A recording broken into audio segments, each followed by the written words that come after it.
ही तुमची जी गाय आहे हा किती वेत झाली आहे तिची? ही 3 वेत झाली तिची. 3 वेत झाली. आणि कोणत्या ओळूची पैदास आहे ही? ही आम्ही निलेश जाधव हां अर्धनारी यांचा वळू आहे, हां.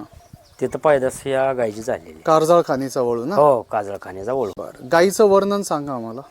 गायचं वर्णन प्युअर खिलार आहे, हां मोरके थोडं मोर आहे, हां शिंगाला सरळ आहे, हां शेपोट बिपोट अगदी ऍक्टिव्हपणे माग लहान आहे, हां.